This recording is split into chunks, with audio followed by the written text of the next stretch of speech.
I became ill in about April of 2017 and had numerous tests, but finally I saw a specialist so that when he gave the diagnosis to my husband and myself, I was right.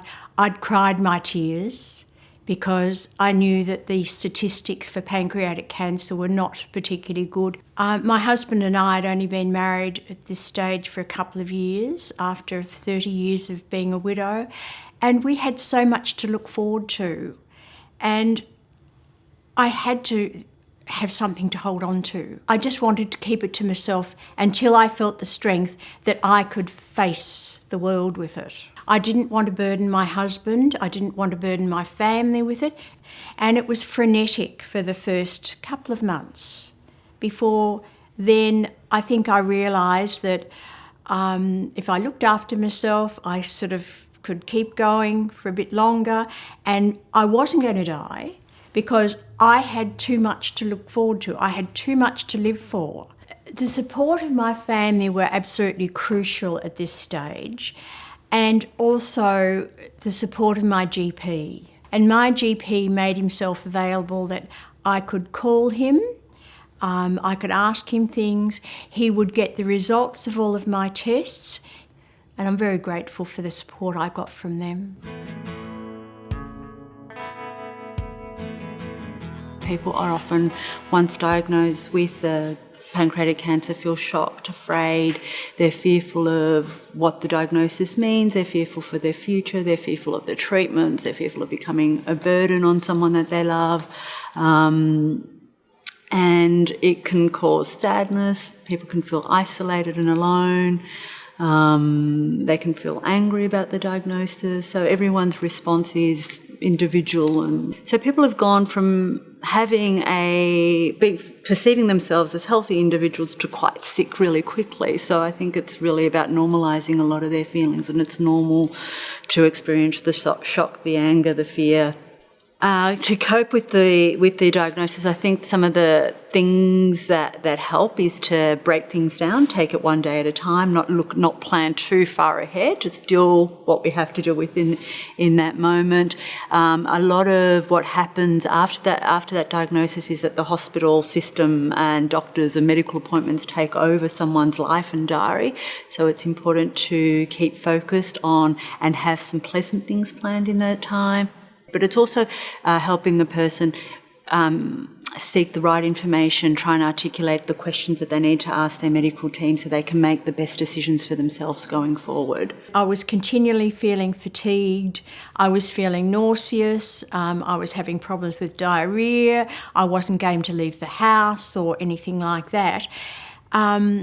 It was too much. I didn't know where to turn. I felt that each time I'd go to the specialist, you were in for a short time, they were checking your symptoms, checking your test results, and that was it. And I got to the stage where I said to the specialist, I'm out, I want to give up.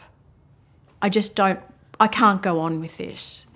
And so he decided that we could have a break. We could do 3 weeks on, 1 week off, which is what we're doing. But then the next 3 weeks, we'd have 3 weeks off. And it really made a difference to my mental state. It gave me a chance to really build up and become far more positive and be normal. I felt normal at that stage. I could do things. And I think that was the thing that you really need. You need to talk to your specialist about how you're feeling. But there was things like, how do I cope with the diarrhoea? Is it something I'm eating? And so I found Pancare, which was a pancreatic cancer support group, and rang up and went to a meeting. My husband and I went to a support day for patients. And I found that was brilliant because they had a dietitian there, they had an exercise physiologist. It was speaking with the dietitian there, and it was speaking with other pancreatic cancer people there. And we're able to sort of share personal experiences, and absolutely invaluable. And I think psychology's role is to help someone come to find their own meaning and interpretation of what their illness is, and to help them identify the coping strategies that will help them through the diagnosis and help their family. With psychology works closely with nutrition and physiotherapy and exercise, because it's really important. If someone's mood's really low and they're struggling with their mood and they're feeling depressed, they're not really going to feel like exercising, or they're not really going to feel like eating. So we work together to develop a plan that we might use techniques such as cognitive behaviour therapy, which looks at the behaviours and thoughts that might be contributing to your low mood or to your fatigue or to your pain or exacerbating these symptoms, and changing the way we think and feel helps people feel more motivated to follow through on some of the recommendations from the dietitian and the physiotherapist.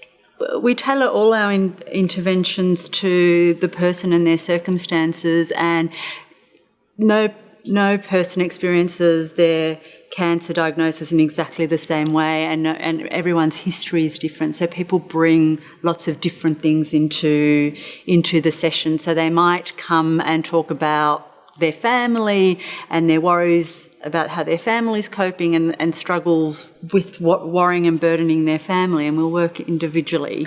Because psychological interventions work, and I think people think often when you experience depression or anxiety that it will just go away, but what we know is that symptoms persist, and they can impact on your quality of life. It impacts on treatment adherence, it impacts on satisfaction with care, it impacts on levels of pain. And so seeking help from someone like me can help improve pain, fatigue, depression, anxiety. It can improve communication with loved ones.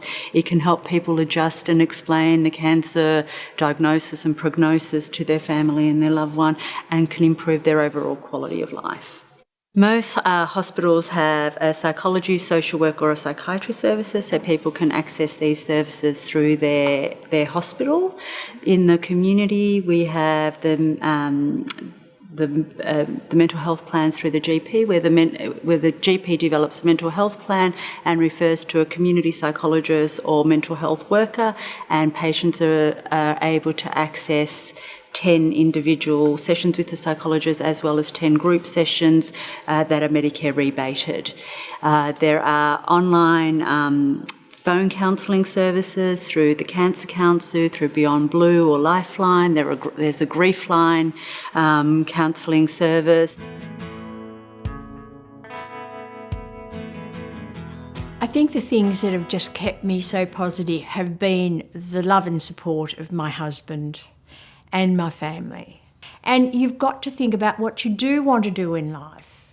You know, before you got this diagnosis, what were you planning? What did you want to do? Well, because you've got the diagnosis, you don't have to stop that now. That's still hang on to it, still aim for it, still do it.